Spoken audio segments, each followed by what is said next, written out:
তো ফরেজমার পক্ষ থেকে সবাইকে জানাই আন্তরিক শুভেচ্ছা এবং স্বাগতম। তো আজকের এই ভিডিওতে আমরা জানবো হঠাৎ করে কেন স্বর্ণের দাম এত বাড়ছে এবং ভবিষ্যতে এর দামটা অ্যাকচুয়ালি কমতে পারে কিনা।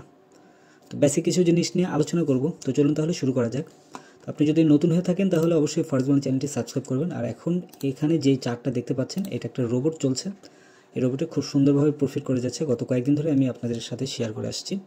তো চলুন, এটা গোল্ডেই কিন্তু চলছে, যদিও এটা ইন্টারন্যাশনাল মার্কেট, তো গোল্ডেই চলছে। তো বিশ্বজুড়ে এখন অর্থনৈতিক যে অনিশ্চয়তা তৈরি হয়ে আছে, বর্তমানে যুক্তরাষ্ট্র আর চীনের মধ্যে যেই বাণিজ্যিক একটা টানাপোড়া চলছে।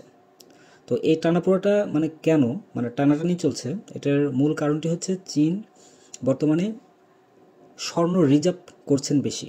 বিভিন্ন যে ব্যাংকগুলো আছে এরা যেটা দেখতে পাচ্ছে যে ভবিষ্যতে ডলারের থেকে স্বর্ণের দামটা অনেক বেশি হবে। কারণ স্বর্ণ হচ্ছে একটা খনিজ সম্পদ, এবং এই খনিজ সম্পদটি কোনো প্রকার মালিকানা নেই, নির্দিষ্ট কোনো মালিকানা নেই। কিন্তু ডলারের কিন্তু একটা নির্দিষ্ট দেশ আছে যে দেশে থেকে নিয়ন্ত্রণ করা হয়। তো ডলার গত 3 বছর ধরে ডলার কিন্তু আপ ডাউন করছে, বাট স্বর্ণ একের পর এক ডে বাই ডে স্বর্ণ কিন্তু অনেক আপে চলে যাচ্ছে।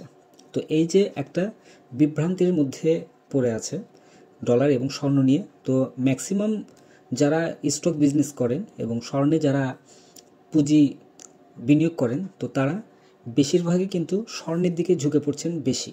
বুড়া রাজনৈতিক উত্তেজনা এবং মার্কিন ডলারের মান দিনে দিনে কিন্তু কমে যাচ্ছে। এই অবস্থায় মানুষ নিরাপদ বিনিয়োগের দিকে ঝুঁকছে শুধুমাত্র স্বর্ণের দিকেই। আর স্বর্ণ যুগের পর যুগ ধরে রাখা একদম নিরাপদ মনে করছেন সবাই। আর এটা আসলেই কিন্তু নিরাপদ, কারণ আমরা দেখে আসছি অনেক দেশেই অনেক ধরনের নোট কিন্তু ব্যান করে দেওয়া হয়েছে, সে নোটগুলো পুড়িয়ে দেওয়া হয়েছে বা নোটগুলো নষ্ট করে দেওয়া হয়েছে। কিন্তু স্বর্ণ কিন্তু এইরকম না। তো বিশ্বের বড় বড় যে কেন্দ্রীয় ব্যাংকগুলো আছে এখন ডলার কমিয়ে তারা স্বর্ণ কিনছেন বেশি। যারা ডলার কিন্তু আগে ডলার রিজার্ভ করতো, তো তারা এখন ডলারটা বেশি রিজার্ভ না করে স্বর্ণ রিজার্ভ করছেন, আর স্বর্ণ দিয়েই লেনদেন করছেন অনেক বেশি। বিশেষ করে চীনের যে কেন্দ্রীয় ব্যাংকগুলো আছে লাগাতার একের পর এক তারা স্বর্ণের যে রিজার্ভ, এই রিজার্ভটা তারা বাড়িয়ে যাচ্ছে। তো ডলারের মান যখন কমে তখন স্বর্ণের দাম সাধারণত বাড়ে, আর ঠিক এখন সেটাই ঘটছে।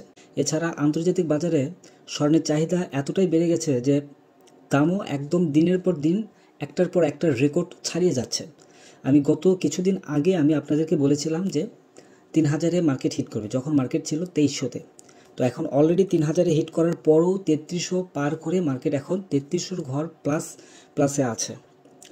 তো এটা কতদূর পর্যন্ত গিয়ে ঠেকবে এটা অ্যাকচুয়ালি এই মুহূর্তে বলতে পারছি না। আরও কিছু গবেষণা আমাকে করতে হবে, দেন আমি আপনাদের সাথে বলতে পারবো যে গোল্ডের নেক্সট টার্গেটটা অ্যাকচুয়ালি কোথায়। তো এখন অনেকের মনে এরকম হয়তো ধারণা আসতে পারে যে স্বর্ণের দাম ভবিষ্যতে অ্যাকচুয়ালি কমতে পারে কিনা। অনেকে হয়তো দেখা যাচ্ছে যে একদম নিরাপদ মনে করে ইনভেস্ট করছেন বা বাই দিয়ে রেখেছেন, তাদের কিন্তু এরকম একটা ধারণা হতে পারে যে মার্কেটটি কোনো সময় ধস আসতে পারে কিনা। তো হ্যাঁ, মার্কেটের স্বর্ণের দাম সবসময় একভাবে বাড়তেই থাকবে বিষয়টা কিন্তু এমন না। যে কোনো সময় কিন্তু মার্কেটে ধস নেমে আসতে পারে। তবে কিছু কিছু বিশেষজ্ঞরা বলছেন যেটা, যদি বিশ্ব অর্থনৈতিক আবার স্থিতিশীল হয়, যদি যুক্তরাষ্ট্র চীনের সম্পর্ক উন্নতি হয়, যুক্তরাষ্ট্রের সাথে চীনের যদি সম্পর্কটা আরেকটু ভালো হয়, তাহলে আবার হয়তো স্বর্ণের দামটা হয়তো কমতে পারে। কারণ তখন দেখা যাবে যে ডলারের লেনদেনটা অনেক বেশি হবে এবং সেই সময় স্বর্ণের দামটা কমে যেতে পারে। ফলে দামটাও একদম স্বাভাবিকভাবে হয়তো চলে আসতে পারে। এর কারণে যারা স্বর্ণে বিনিয়োগ করেছেন বা যারা বাই দিয়ে রেখেছেন একদম টপ পজিশনে, তাদের উচিত বাজারের পরিস্থিতি ভালোভাবে পর্যবেক্ষণ করে তারপরে সিদ্ধান্ত নেওয়া এবং এসএলটিপি বসিয়ে দেওয়া। এছাড়াও ধরুন, স্বর্ণ তাৎক্ষণিকভাবে লাভ দেয় না, অ্যাকুরেটভাবে কিন্তু স্বর্ণ লাভ দেয় না।